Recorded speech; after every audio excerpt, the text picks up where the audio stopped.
Hello friends, welcome back in exam fresher. आज के इस वीडियो में हम biology chapter 1 fundamental unit of life that is cell के ऑर्गेनिज्म और सेल स्ट्रक्चर के पार्ट को कवर करेंगे।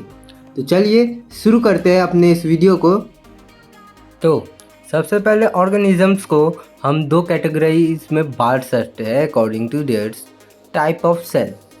सबसे पहले जो ऑर्गेनिजम्स की कैटेगरी बटेगी वो होगी यूकैरियोट्स। दूसरी जो कैटेगरी होगी वो होगी प्रोकैरियोट्स।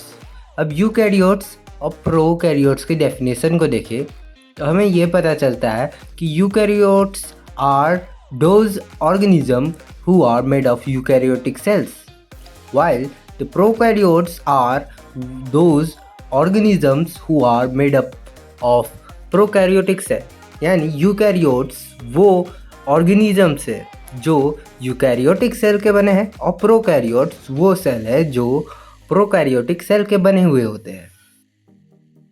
प्रोकैरियोटिक सेल और यूकैरियोटिक सेल के बीच के डिफरेंस और उनके डेफिनेशन को समझने के लिए हमें सबसे पहले उनके स्ट्रक्चर को समझना होगा। तो सबसे पहले हम समझते हैं यूकैरियोटिक सेल के स्ट्रक्चर को। यूकैरियोटिक सेल के स्ट्रक्चर को समझने के लिए सबसे पहले जानते हैं कि उसमें क्या क्या है। उसमें है न्यूक्लियस, साइटोप्लाज्म, प्लाज्मा मेम्ब्रेन और सेल ऑर्गेनेल्स। तो सबसे पहले हम बात करते हैं प्लाज्मा मेम्ब्रेन के बारे में। It is a outer thin delicated elastic semi permeable membrane of cell. इसका मतलब है ये सबसे बाहरी परत है जो बहुत पतली, डेलिकेट और इलास्टिक है। ये सेमी परमिएबल या और सेलेक्टिव परमिएबल है। इसका मतलब ये हुआ कि ये कुछ ही चीज़ों को अपने अंदर और बाहर निकलने का अलाउ करती है। अब इसके फंक्शन और इसके कंपोजिशन को जानते हैं। सबसे पहले इसके कंपोजिशन को जाने तो ये बना हुआ है फॉस्फोलिपिड्स, कोलेस्ट्रॉल, कार्बोहाइड्रेट और प्रोटीन का। प्लाज्मा मेम्ब्रेन को बनाने के लिए फॉस्फोलिपिड के बाइलेयर का प्रयोग होता है। फॉस्फोलिपिड प्लाज्मा मेम्ब्रेन का की एलिमेंट है क्योंकि प्लाज्मा मेम्ब्रेन 75% फॉस्फोलिपिड का बना हुआ होता है। ये इसको सेलेक्टिव परमिएबिलिटी प्रोवाइड करता है। इससे छोटे मॉलिक्यूल्स जैसे ऑक्सीजन, कार्बन डाइऑक्साइड और एक्सेट्रा इससे ईजिली पार कर जाते हैं, पर इससे बड़े मॉलिक्यूल्स जैसे ग्लूकोज और अदर शुगर्स वो इससे पास नहीं कर पाते हैं। अब जो दूसरा लिपिड है वो कोलेस्ट्रॉल है। कोलेस्ट्रॉल फॉस्फोलिपिड के मॉलिक्यूल के बगल में उसे रिजिडिटी प्रोवाइड करने के लिए होता है।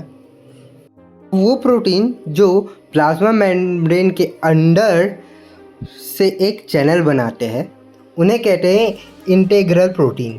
इनका काम होता है कि वो मॉलिक्यूल्स जैसे ग्लूकोज और अदर शुगर जो सेमी परमिएबल मेम्ब्रेन से पास नहीं कर पाते हैं वो इसके चैनल और इसके पार्ट या फिर इसके टनल के द्वारा सेल के अंदर घुस पाते हैं। अब जो दूसरा प्रोटीन है उसे पेरिफेरल प्रोटीन कहते हैं। ये मेम्ब्रेन के ऊपर होता है। इसका काम ये होता है कि ये ग्लूकोज और अदर शुगर के मॉलिक्यूल को ट्रांसपोर्ट करके इस इंटीग्रल प्रोटीन तक लाए ताकि वो सेल के अंदर जा सके। अब जानते हैं कार्बोहाइड्रेट के बारे में और इसके वर्क के बारे में। तो कार्बोहाइड्रेट दो प्रकार के हैं प्लाज्मा मेम्ब्रेन में। पहले जो प्रोटीन से चिपके हुए होते हैं उन्हें ग्लाइकोप्रोटीन कहते हैं और जो लिपिड से चिपके होते हैं उन्हें ग्लाइकोलिपिड्स कहते हैं। अब इन कार्बोहाइड्रेट का काम ये है कि ये मॉलिक्यूल्स को आइडेंटिफाई करे और फिर उन्हें परमिएबल मेम्ब्रेन से पास करने दे।